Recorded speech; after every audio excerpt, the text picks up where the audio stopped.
Good morning, everybody. Today is Wednesday, April 15th, 2015, and this is Before the First Cup with Jules here on Using by TV. Good morning, everybody. Happy Wednesday. Please let me know if I am coming in at least partially loud and clear. I'm hoping my connection stays stable today.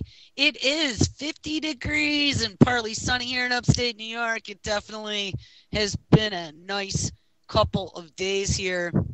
We actually almost got to 80 degrees on not yesterday but Monday. It was pretty amazing. Got a little bit of sunshine. My face actually got some color, and it was enjoyable. It was hot, though. Definitely coming from single digits to 80 degrees within a month. Your body needs a little bit of acclimation. So I don't know if I'm coming in loud and clear. I'm going to try and do a show today. It's been a couple days, so hope everybody didn't get too concerned that I ran reprods. I had to. Definitely needed a break. My twitchy eye was getting out of control there. So last week we spent a lot of time looking at who even knows. I don't remember. Same shit, different day. All kinds of different things. I have no fucking idea. And I don't have a good connection here, so even trying to get to the show from last week to see what I titled them. Take a look at the titles, you'll see. It was all kinds of good stuff, I know. I know we did big data. We looked at that Patil guy that Obama hired as the first CTO, Chief Technology Officer for the United States, and we find out that his first big project is working on Obamacare. Of course it is. Get us all into the database. I've actually dug up a bunch of stuff since then, but I don't have the capability to play clips here today, so I think I'm going to save the majority of that stuff for tomorrow and Friday when I will be back in my studio where I can play clips. But there are a few things that I found interesting. We had talked about, and I think I might have played the very beginning before I ran out of time on Friday, Intel with their new processor that picks up hand movements. They had these 4 robotic spiders sitting on a table, and they had the CEO of Intel talking about their new processor, and I don't even remember what the name of the processor was, but you can search CES, which is the Consumer Electronic, whatever S stands for, that they have every year in Vegas. It's the big, everybody shows their brand new wares coming out. But they had the CEO of Intel there, and he was showing their new processor and showing how it had this ability to react to hand movements. He had these 4 robotic spiders sitting on a table, showed how just with a wave of a hand, he could turn them on, he could turn them off, and he could get them all to raise their one leg and do a Heil Hitler toward him. It was a pretty scary looking scene. We have also talked about over the last couple weeks tech companies being involved in China. Apple was the one in particular. And with this whole Chinese international bank happening and them opening up their stock market to foreign investment, and the all the countries kind of trying to sign on here with the Chinese bank, there's definitely some sort of financial move going. Well, I found this little tidbit interesting out of RT from the other day after seeing that Intel video and knowing what we know about China. This one is titled, U.S. Bans Intel from Sending Computer Chips to China Amid Nuclear Research Fears. So they're saying nuclear research fears. I'm going to think after seeing that video with the robo spiders that the U.S. is also concerned about the Intel chips being used in some sort of drone/robotic warfare. I'll actually have to play this other video tomorrow as well from the CES with this chick that is wearing the spider dress using the Intel chip. It's got those spiders mounted to either shoulder, and they react And Intel's chip has the ability, because they said this in there, has the ability to react to the wearer's emotions. And the spider dress on her shoulders, when she gets upset or feels, and it also has proximity sensors, by the way, when people get too close, these spider legs shoot out of her shoulders on this dress to keep people away from her. I'm like, holy shit, could you see that on a soldier as a piece of armor? And those are going to be like X-Men freaking blades on the ends of those spider legs. Who has ever heard of a processor being able to determine emotions of the wearer? This new Intel processor is going to be specifically, they had said, for wearables. That's what they call them, wearable computing, where they put them into your clothing and things. So this is very disturbing. So anyway, when I caught this headline about the U.S. banning Intel from sending chips to China, it definitely piqued my interest. U.S. bans Intel from sending computer chips to China amid nuclear research fears. Of course, nuclear is always because people think it's big, bad, and scary, they'll put it on there. But there's a lot more big, bad, and scary than nuclear. A Chinese supercomputer ranked the fastest in the world 4 years running could soon slip from that top spot. And by the way, if I am not mistaken, that supercomputer is now being run by one of the former heads of the Google Brain Project. He left and he went to go run the Chinese project. Chinese supercomputer ranked the fastest in the world 4 years running, and it could slip from that spot. Intel, the U.S.-based microprocessor maker, says it has been blocked by the U.S. government from selling chips to China. Representatives for Intel Corp confirmed to the Wall Street Journal this week that it has stopped shipping microprocessors to Chinese customers after the Department of Commerce announced recently with little fanfare that it has begun restricting exports to certain entities there over national security concerns. According to the Commerce Department, the chips are powering high-speed supercomputers, and they're being used to conduct nuclear research on behalf of the Chinese government. I mean, I love the way they put this into nuclear research, but I'm telling you, their brain project is pretty far along.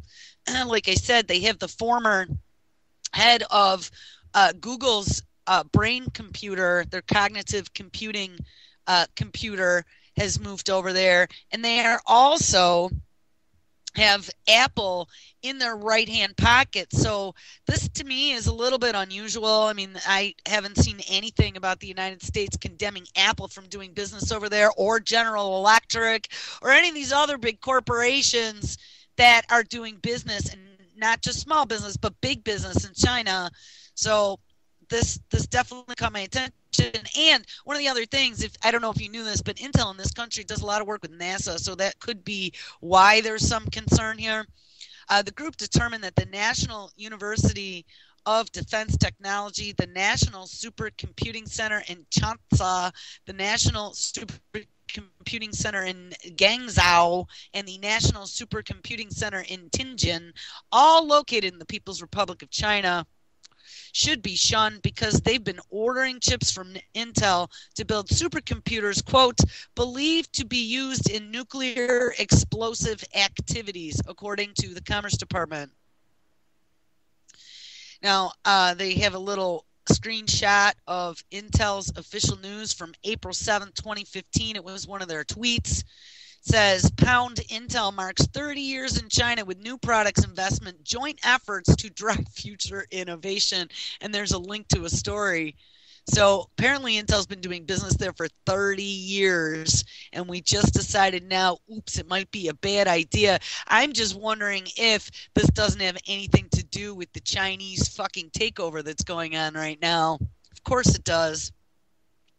Specifically, the notice says that, quote, NUNT, which I don't even know what NUNT stands for. Hold on, I hate when they put acronyms and don't tell you what it is. NUNT, the National University of Defense Technology in China, has used U.S. origin multi-cores, boards, and processors to produce the Tianhe-A and the Tianhe-2 supercomputers located at the National Supercomputer Centers in Changsha, Qingdao, and Tianjin. The Tianhe-2 was named in 2014 as the world's top supercomputer for the fourth consecutive year by Top 500 Project, a group that has been rating high-speed machines since the early 1990s. Once an entity is added to Commerce Department's entity list, American firms must obtain a specialized export license to send products there, the journal reported. And you know, it's not like the U.S. government hasn't been doing that for a long time, because I remember back even in the 90s, any browser that had encryption, which most of them did. I mean, you didn't have very many back in those days. You had Netscape Navigator and Internet Explorer. If you had encryption, that was what they considered strong encryption. So in the early days, there really wasn't any encryption. And then I think the first encryption was like 56 or 64-bit. Maybe it was 56. It was 56 was the and then DES, that was DES, and then there was triple DES, which was 128-bit. And the most recent encryption software with the encryption algorithm that was like new and improved was not allowed to be exported. And when we would bring up those products, it would literally say in big, bold, capital letters in the description, not for export. So when the 128-bit encrypted browser came out, that was the not for export, but the 56-bit, the older version, was allowed to be exported to those other countries that might be on the watch list. And that was because obviously the NSA already had the ability to hack that encryption, so they felt that their spying capabilities would not be hindered by exporting that. But it also gave businesses and entities in the United States using the next highest level of encryption a benefit over these other rogue nations, let's say. So I'm just saying, as an establishment, this isn't like they've never done this before. I've seen for 20 years that they've had not for export on certain products, but just this is kind of new to me, as far as somebody like Intel, who is a global manufacturer of processors, to all of a sudden shut down such a large country as China. I'm sure there's going to be massive profits lost over that, and I'm sure Intel is probably not very happy about it. But again, remember, they're in bed with like NASA and doing stuff for the space program, so I'm sure that Intel probably can't publicly say too much on the negative about it. It says, once an entity is added to the Commerce Department's, quote, entity list, American firms must obtain a specialized export license to send products there, the journal reported. In the February notice published in the Federal Register, the department acknowledged that these licenses are, quote, usually subject to a policy of denial, unquote. Indeed, Intel spokesman Chuck Malloy told reporters this week that his company was notified by the Commerce Department last August and told that it would soon need an export license to continue shipping the powerful Xenon processors to China. Yeah, I had one of those. Those things were like a freaking paperback book as far as the size of a processor. I don't know, they're probably a bit smaller now, but I remember when the Xenon first came out and it had that slot instead of PG chip connection to the motherboard. It was like this freaking slot one, it was called. This thing looked like a small paperback book, weighed like 2 or 3 pounds. It was a monster. Quote, they were selling them standard off-the-shelf parts before being warned of the impending Commerce Department restrictions, he told Customs Today. Then, once we got the letter, we stopped the shipment of the parts at Intel. Intel complied with the notification and applied for a license, which was denied, said Malloy in a statement this week, and we are in compliance with U.S. law. Well, of course, because now they're all worried about shareholder, whatever the word I'm looking for, backlash. Now, without the addition of Intel-made components, the maintainers of the world's fastest supercomputer will have to look elsewhere to hold on to its ranking. The top 500 project says that the Tihani 2 has 16,000 nodes, each with 2 Intel Xeon Ivy Bridge processors and 3 Xeon Phi processors for a combined total. Listen how many fucking chips they have. 3,120,000 computing cores. This is beyond massive. The BBC reported that the machine uses that power to crunch numbers at a speed of 33 petaflops, or roughly 33 quadrillion calculations per second. Just imagine that. According to some experts, blocking shipments of U.S. chips to China may only further enable foreign companies to ramp up their own research efforts, and that is true.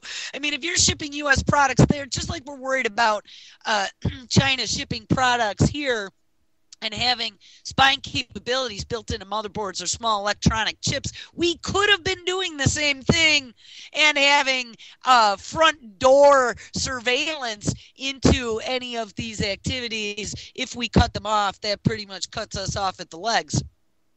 But according to some experts, blocking shipments of U.S. chips to China may only further enable foreign companies to ramp up their own research efforts. Quote, the Chinese will be more incentivized to develop their own technologies, and U.S. manufacturers will be seen as less reliable and potentially not able to satisfy foreign orders. Like I said, shareholders are going to be screaming, said Horst Simon, Deputy Director of the U.S. Department of Energy's Lawrence Berkeley National Laboratory, where they're doing all the nuclear research.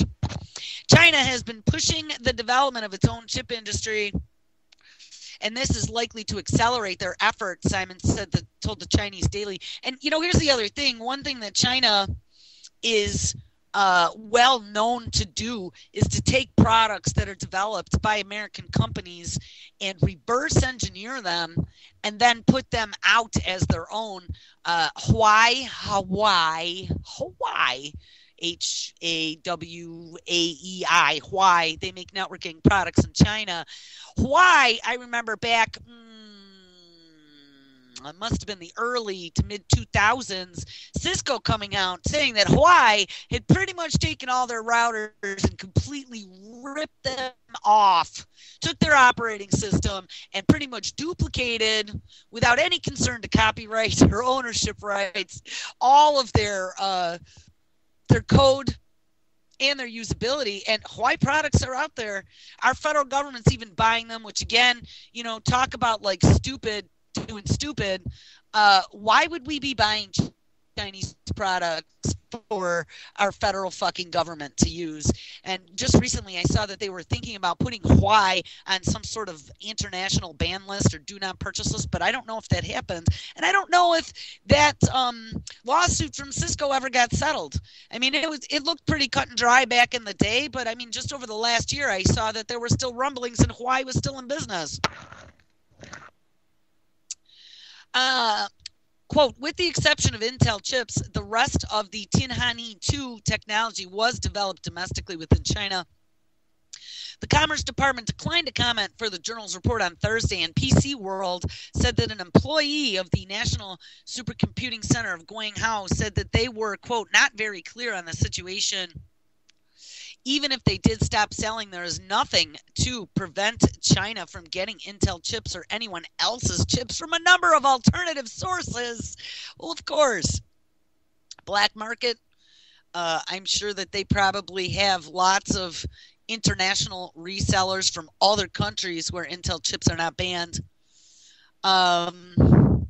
To keep individual components like a processor out of somebody's hands is almost impossible in today's market, says Jim McGregor, an industry analyst with Trias Research in Mesa, Arizona.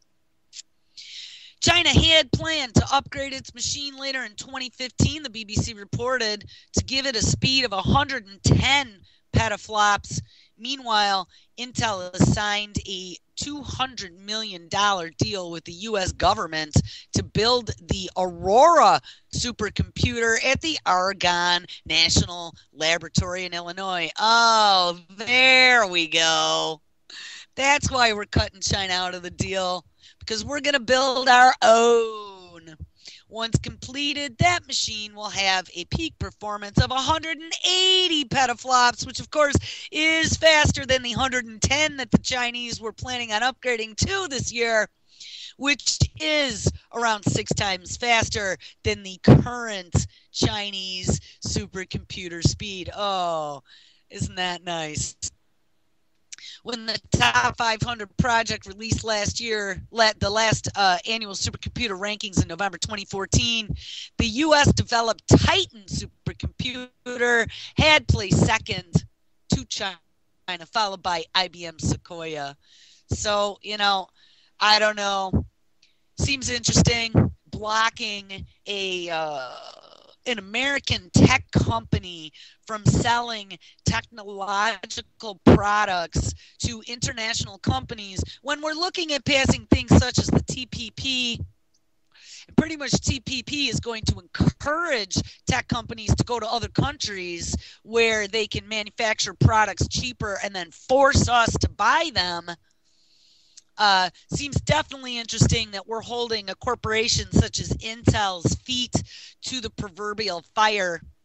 But, hey, we gave them a couple $1 million military contract to work on building our own supercomputer. But how long do you think that's going to last? And like I said, knowing the situation with Apple, it definitely will be interesting to watch and see how this all plays out. All right, speaking of NASA and Intel, here's a story that I saw on space.com the other day that I thought was pretty significant as far as mad science goes, that I did not see anywhere else outside of space.com.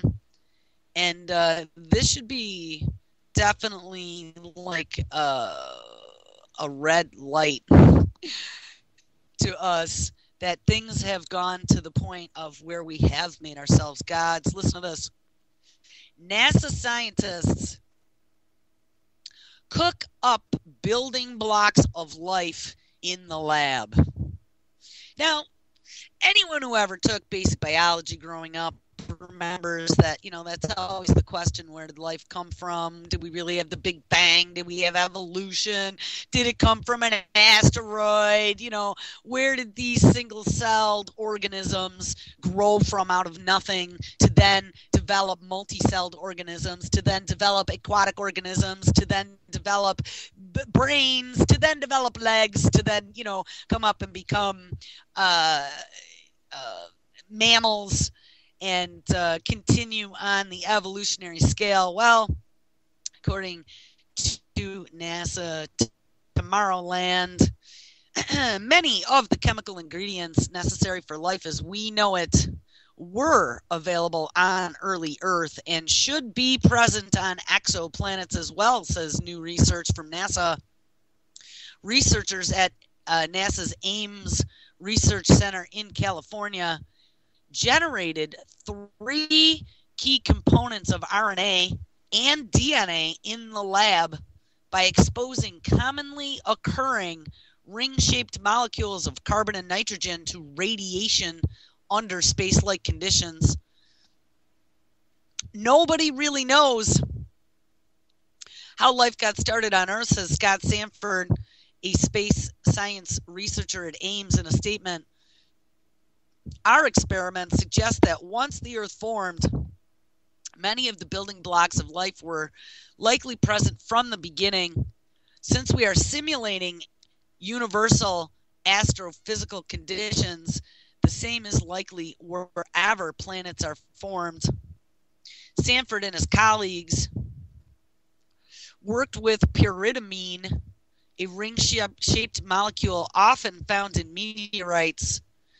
The rings hold carbon atoms, but the presence of nitrogen makes pyridamine less stable than other carbon-rich compounds, researchers said. As a result, pyridamine is easily destroyed by radiation, which is prevalent in interstellar space. We wanted to test whether pyridamine can survive in space and whether it can undergo reactions that turn it into more complicated organic species. Pyridamine should be vulnerable to destruction when traveling through the universe as a gas. But the researchers reason that some molecules might be able to survive if they find their way into interstellar clouds of dust and gas.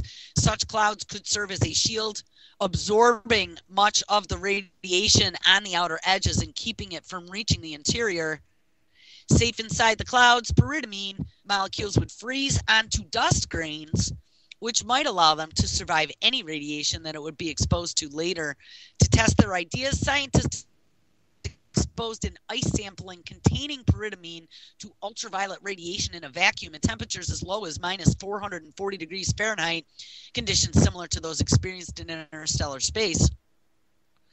When frozen in ice consisting mainly of water, but also containing ammonia, methanol, or methane, the pyridamine was much less vulnerable to radiation than it would be as a free-floating gas, and instead of destroying the molecules, the radiation transformed it into a new species, including uracil, cytosine, and thiamine, three of the nucleobases that make up DNA and RNA. How freaky is that, man? Like, they literally, this has been like the chicken and the egg question for as long as I've been alive and understanding science and trying to determine, my own theories on how life was created. Did someone wave a magic wand, or was it possible with the raw building blocks of life? And it looks like they're getting pretty close to being able to show that absolutely it could have been created by a freak chance of, some conditions happening.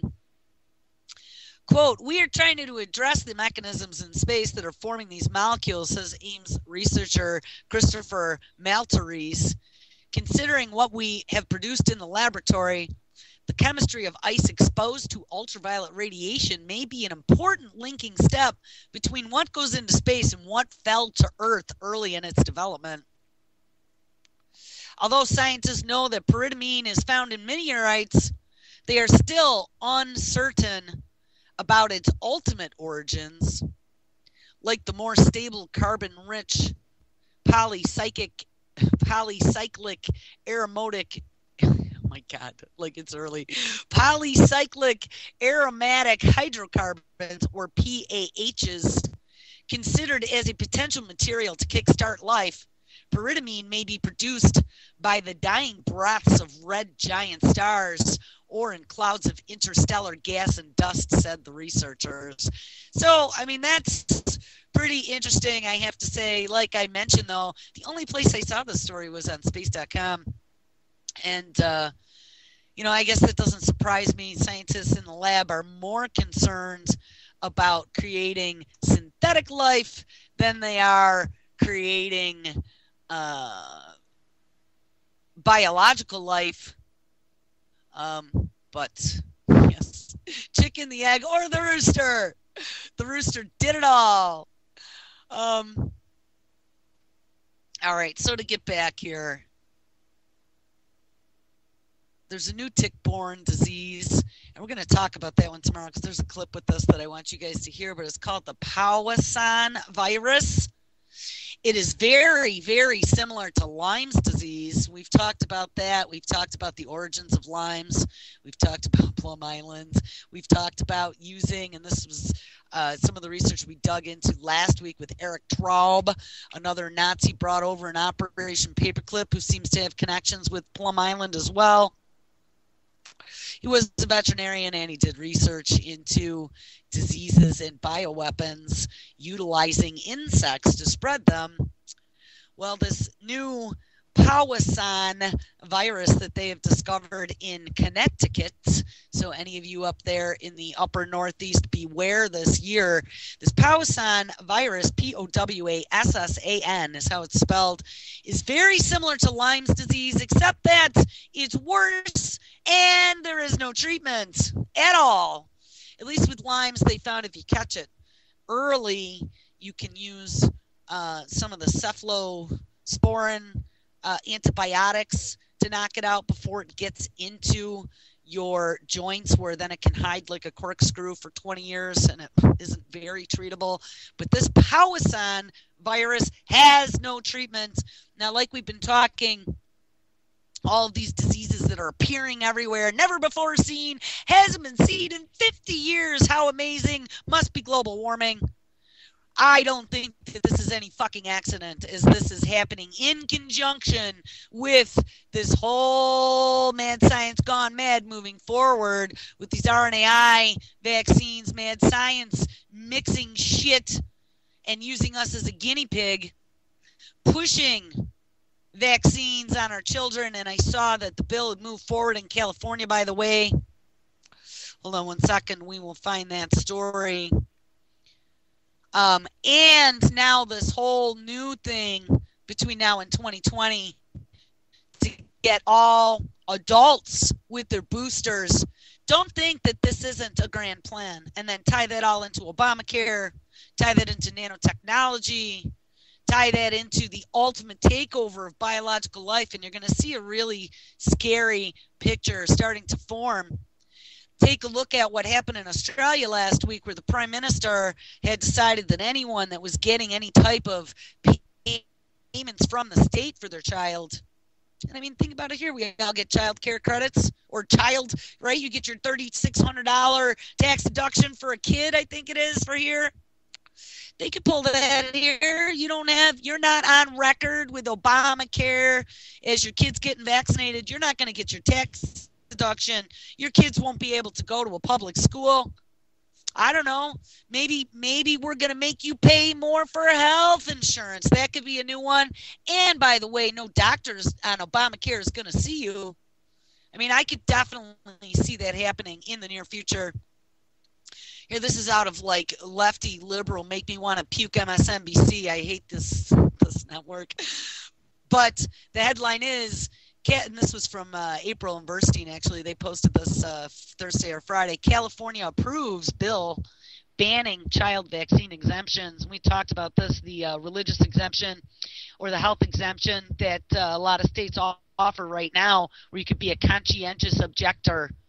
They are working on getting rid of, if possible, in California, because, of course, that is where the trip to Disney World ruined Johnny's vacation when he got a case of the measles. California lawmakers, so this was dated April 9th, California lawmakers approved a bill this week that would prevent most parents from opting out of vaccinations for their children enrolled in school just months after the state was hit with the largest U.S. measles outbreak in decades. Yes, of course it is. I mean, guys, I'm glad that you listen to the show, and I hope that most of you at least can follow my train of thinking where I'm pointing out those red button beep, beep, beep, beep, beep, beep, beep, because it is just so apparent to me, and I cannot get over. I mean, I've had arguments with Vacker friends, and actually one of my friends I haven't seen in about a year. We're probably going to get together in a couple weeks. She's got a daughter, and we worked together for many years, but that's one topic that I know. I mean, she definitely, she's my friend, and we've known each other for a lot of years, but she definitely is one of those people that, like, on the fringe, I wouldn't be able to talk about this. I wouldn't be able to talk about the anti-vaxxer because I am absolutely wrong. And I mean, I don't hold that against her, because that is, I mean, she's in the machine. And I used to be in the machine, and that's the exact reason why. And I mean, we were in the same machine. It's exactly the main reason why I'm out of the machine, because once I got out of the machine, I was able to see and think more clearly. Anyway, let me finish the story about the California bill. Legislators endured an intense, and there were all kinds of protests going on outside when they were voting on this. Legislators endured an intense, nearly 4-hour hearing ahead of the vote on Wednesday, with many people rising out of their seats and shouting over lawmakers, said the Sacramento Bee. The measure, which passed 6-2, must go through several additional hearings before a potential vote on the California Senate floor. The bill, which was drafted in response to recent outbreaks of preventable diseases like measles and whooping cough. Remember the whooping cough outbreak? We mentioned that the other day too. All these kids in the upper Pacific Northwest getting this whooping cough. And then I read a whole bunch of stories that had said that the majority of those children that got the whooping cough actually got the vaccination. But remember, we talked about that too. See, they can win coming or going. Isn't that how the game is always stacked against us? If it comes out, if we are able to prove beyond a shadow of a doubt to all these pro-vaccine people that the vaccines are actually causing some issues, what they're going to turn around and say is, then these old school vaccines that we use need to be new and improved with these new RNAi vaccines, okay? So don't think that we win by pointing to the fact that a lot of these outbreaks, including the measles, I mean, I don't think that they ever actually swabbed that kid, that patient zero out of Disneyland who got the measles, who then spread it. I don't think they ever swabbed him to determine whether or not it was old school wild measles, which would mean, yes, that he did catch it from an unvaccinated child, or if it was the domestic measles, which are the measles that are in the actual vaccine. So that was never determined. But remember, whatever way we slice and dice this, so okay, let's pretend that we're just going to say it was all those unvaccinated free-range children that got us sick. Okay, well then mandatory vaccinations for everyone. But like I said, if they determine that it was ineffective vaccines, which like we're waving the flag going, your fucking vaccines don't work, so to you, well, they're going to turn around and say, well, good, look at all these vaccines, new and improved, that go in with the synthetic shit and build little factories inside your body using nanotech. We go in and reprogram your T cells, make them whatever, from cancer to whooping cough, ready to go fight a new battle. You can just get one of these vaccines and it'll be all fixed and better. And they're mandatory because you know what? This new biometrics that we're putting out is going to know whether or not you got vaccinated. And if you don't have a vaccine and we long distance scan your iris, and they just came out with something that I don't even remember how many feet it was. It was like 30 feet now. They can scan your fucking iris.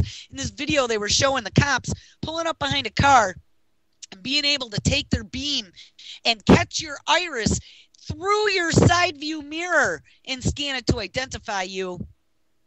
You're going to become a biohazard once they determine that you haven't gotten this newfangled vaccination. It's a frightening thing. I mean, I don't remember who mentioned it in chat on Friday, but something about Logan's Run. I mean, if you remember that, that's going to be what it's like, and then be chased by freaking autonomous drones with 230-point facial recognition to take us out. And this is not a good scene that we're painting here. All right, let me finish reading this story anyway on this California bill. So all I'm saying is don't think we win by proving that some of these vaccines that they're giving right now are bullshit, because we don't. It actually is from the frying pan into the fire.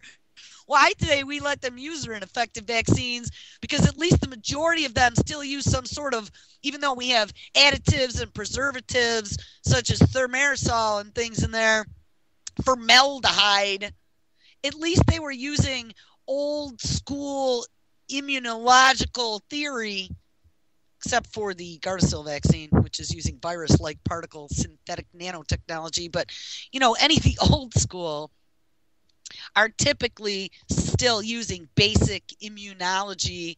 You know, you got to look at what adjuvant is in there. Aluminum obviously isn't good. Definitely want to stay away from the squalene.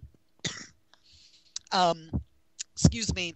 But you don't want to get these new RNAi vaccines in you. All right, let's finish this.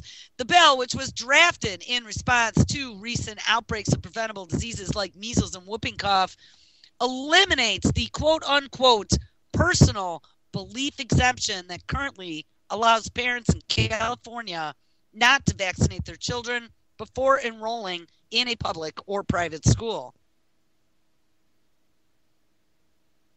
Quote, I have very profound feelings about parental rights and the responsibilities and great dismay in American society over the decades. how much that parental rights, that parental responsibility has diminished, says Republican Senator Jim Nielsen, one of the two lawmakers opposing the bill, according to the Sacramento Bee. Public health officials point to extensive research showing vaccines protect the common good and that adverse side effects are rare. Right. And that extensive research we already established through a couple major stories showing that a lot of the research that's put into these medical journals that they're using as quote-unquote proof were later found to be fraudulent, paid, incorrect, all the above. And the FDA never went back and had them remove that research out of the industry scientific publications. So what can you trust? You can't. And so these fuckers are using fraudulent studies that have been allowed by the agency that is supposed to be watching this, and then using that against us, and then pointing and saying that we're crazy. Well, we're not crazy, okay? They are wrong. The debate about vaccines was renewed earlier this year when a measles outbreak originated at the amusement park in California, ultimately affecting hundreds of people in nearly 24 states. Yes, that killer disease, measles, we talked about that too. I mean, obviously, you can get ancillary infections that could make you get very sick on the, upper respiratory, brain inflammation and things of that nature. But the majority of people who get measles never get that. Measles were something that the majority of children got. And I mean, I even got measles. They found out that the original measles vaccination that we got in the 60s and the early 70s was not that effective. And I got that measles back in the late 80s, early 90s when I was in college when they had the big outbreak down in Pennsylvania.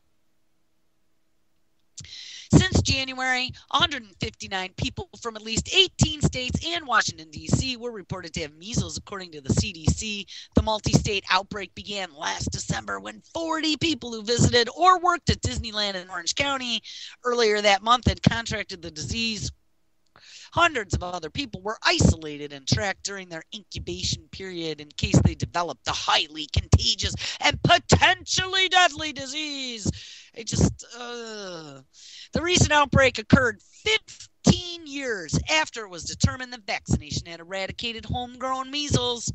Much of the outbreak occurred in the California area where immunization rates have been falling for years as parents frequently choose not to immunize their children.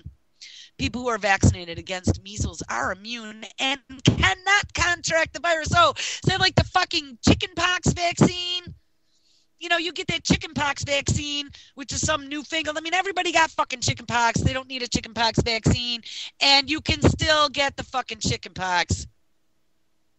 I got measles. I got the measles vaccine. People who are vaccinated against measles are immune and cannot contract the virus, they say, helping create what scientists call herd immunity. Yes, the dumb fucks in the herd. That's what I call it. But when the overall immunization rate drops below a certain level, the disease can gain a foothold, particularly among vulnerable populations like babies and the elderly. When I read this stuff,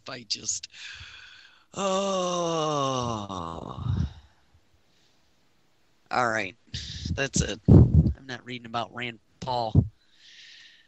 So beware, beware, beware. They're trying to really push it in California, the ultra-liberal state. New York will be next. So, all right, for the last 10, 12 minutes or so, we are now going to read about something that I dug up while I was reading about Eric Traub, the Nazi scientist who got stuck on the Soviet side of Germany, Eastern Germany, when the U.S. handed that over to the Soviets, who then raped and pillaged the Germans for many years. I did watch the documentary that I mentioned the other day that was dropped to me by my friend, The Rape of Germany. And I have to say that what we know about Eastern Germany is very wrong. This is horrific what I saw. But anyway, this Eric Traub was on the Soviet side of Germany after World War II that we handed to the Soviets to then rape and pillage.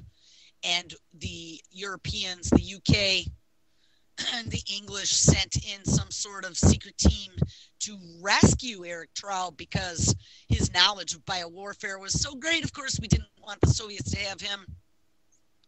And while I was researching that, I came across another program that I had never heard of, and I thought I wanted to share it with you, and this would be something for some research and maybe that we can dig into. I saw that there are additional unclassified documents here.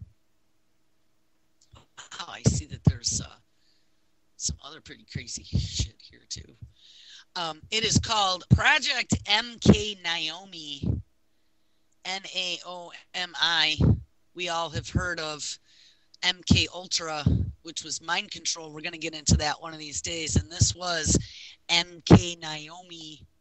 It is a Department of Defense CIA research program that lasted from the 1950s through the 1970s. Oh, how interesting that it was right during the times that we apparently had a biological warfare program. Unclassified information about MKNAIOMI and related Special Operations Division is scarce.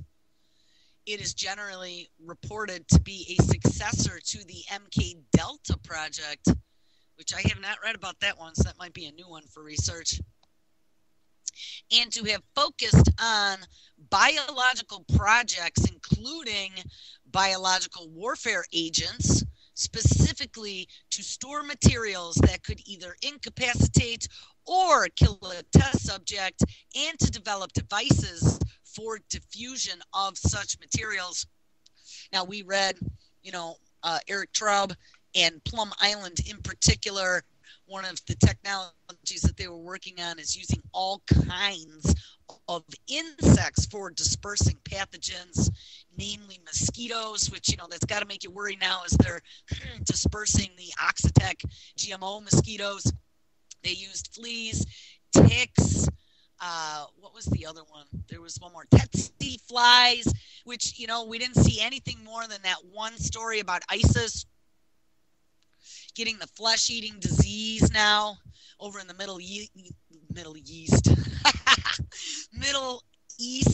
not Middle Yeast with a Y, Middle East, from the tsetse fly. We also have fruit flies. They use fruit flies a lot in the lab because they reproduce so quickly, and they can watch genetic information passed from generation to generation within a number of weeks versus a number of years. It says, during the first 20 years of MKNAIOMI's establishment, the CIA engaged in various projects designed to increase U.S. biological and chemical warfare capabilities. Project MKNAIOMI was initiated to provide the CIA with a covert support base to meet its top secret operational requirements. The purpose was to establish a, quote, robust arsenal within the CIA's Technical Services Division, acronym TSD, and of which was to consist of various lethal and incapacitating materials. This would enable the TSD to serve as a highly maintained center for the circulation of biological and chemical materials. Wow! How does that make you feel? Another thing, speaking of circulation of biological and chemical materials, my dad and I this weekend were hanging out. We were watching the weather and all this crazy weather moving across the Midwest. And he's like, holy shit, man, look at this weather again moving across Kansas. And I'm like, yeah, remember my show from a couple weeks ago talking about limes? Well, yeah, I was talking about limes, but talking about Plum Island and them moving Plum Island. Currently, it's being, the contagions are being held at the University of Kansas Biotechnology Division future to be moved to a level 3 or a level 4 facility that is currently being built down in Manhattan, Kansas. But it's right in freaking Tornado Alley. You're moving all those pathogens for livestock, mind you, because remember, that's the type of quote-unquote research they do there, diseases on animals. And we're doing research only to keep the animals safe, of course. Wink. Since our biological warfare program ended in the end of the 60s, beginning of the 70s, wink. But you moved them right to the heartland of the USA in Tornado Alley. Not a bright idea. Seems like they really, really want this shit to get out. Or it'll just be a good excuse, man, for when the shit really hits the fan and there are 10,000 pathogens out there. They can be like, oh my God, we never saw this coming. A tornado hit our secure facility. Anyway, let's get back to this project MKNAIOMI. Surveillance, testing, upgrading, and the evaluation of special materials and items were also provided by MKNAIOMI so as to ensure that no defects or unwanted contingencies emerged during operational conditions. For these purposes, the U.S. Army's Special Operations Command, more affectionately known as SOC, was assigned to assist the CIA in the development, testing, and maintenance procedures for the biological agents and delivery systems. So the Army as well as the CIA were working together on this. Both the CIA and the SOC also modified guns that fired special darts coated with biological agents and various poisonous pills. The darts would serve to incapacitate guard dogs, infiltrate the area that dogs were guarding, and then awaken the dogs upon exiting the facility. In addition, the SOC was also designated to research the potentials for using biological agents against other animals and crops. I mean, animals and crops, Plum Island, this just makes me so angry. It never ended, people. And you know, now they don't have to use poisonous darts and guns. What do you think unmanned aerial vehicles and robo-bees are going to be used for? In a 1967 CIA memo, which was uncovered by the Church Committee, it was confirmed to give evidence of at least 3 covert techniques for attacking and poisoning crops that have been examined under field conditions. Now, that's another question.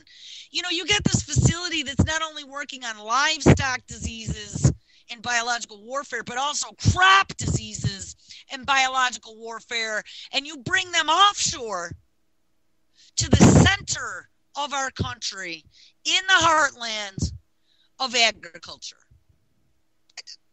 How? Who was the Einstein that decided that was a good idea?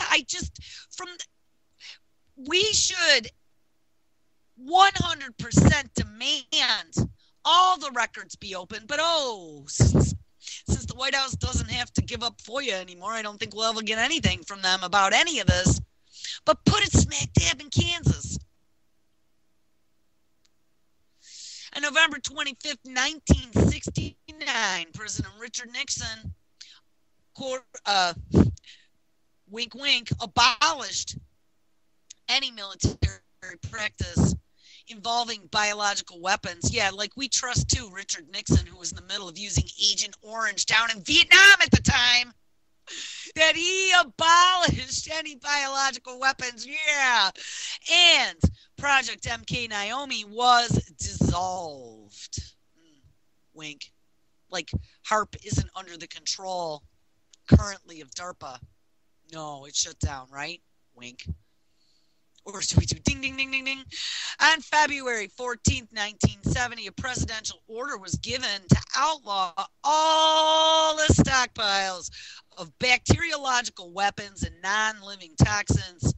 However, despite the presidential order, a CIA scientist was able to acquire an estimated 11 grams of deadly shellfish toxin from SOC personnel at Fort Detrick. Wasn't Fort Detrick Plum Island? Hold on. There were a couple forts. One was in Maryland, and one was actually the name for Plum Island. Oh, Fort Detrick, U.S. Army Medical Command installation located in Frederick, Maryland. So this was the Maryland facility. It was the center of the U.S. biological weapons program from 1943 to 1969. It's lovely. The toxin was then stored, so after he got it, after it was shut down, the toxin was then stored in a CIA laboratory where it remained undetected for over 5 years. And we've also found out, I mean, I'm sure that a lot of this stuff is probably at the CDC. A lot of the other stuff has moved to other locations. You know, don't think that this research was ended, because it never was. You know, it's just all being done under the guise of defense against other countries using biological warfare and infectious diseases against us. Let's go back to this Fort Detrick really quick before we run out of some time. We got it's probably about a minute and a half left.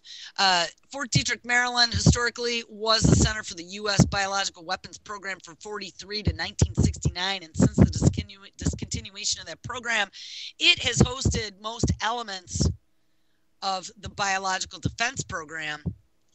As early as 2010, Fort Detrick's 1,200-acre campus supported a multi-governmental community that conducts biomedical research and development, medical material management, global medical communications, and the study of foreign plant pathogens. It is home to the U.S. Army's Medical Research and Materiel Command with its the Biodefense Agency, and the U.S. Army Medical Research Institute of Infectious Diseases. So it never stopped. It is also host to the National Cancer Institute, and is home to the National Interagency Confederation of Biological Research, as well as the National Interagency Biodefense Campus. Fort Detrick is the largest employer in Frederick County, Maryland. And here we go, people. It's over. All right, everybody, try to have an awesome Wednesday. I will be back in the home base in a couple hours. Stick around for Wednesday Radio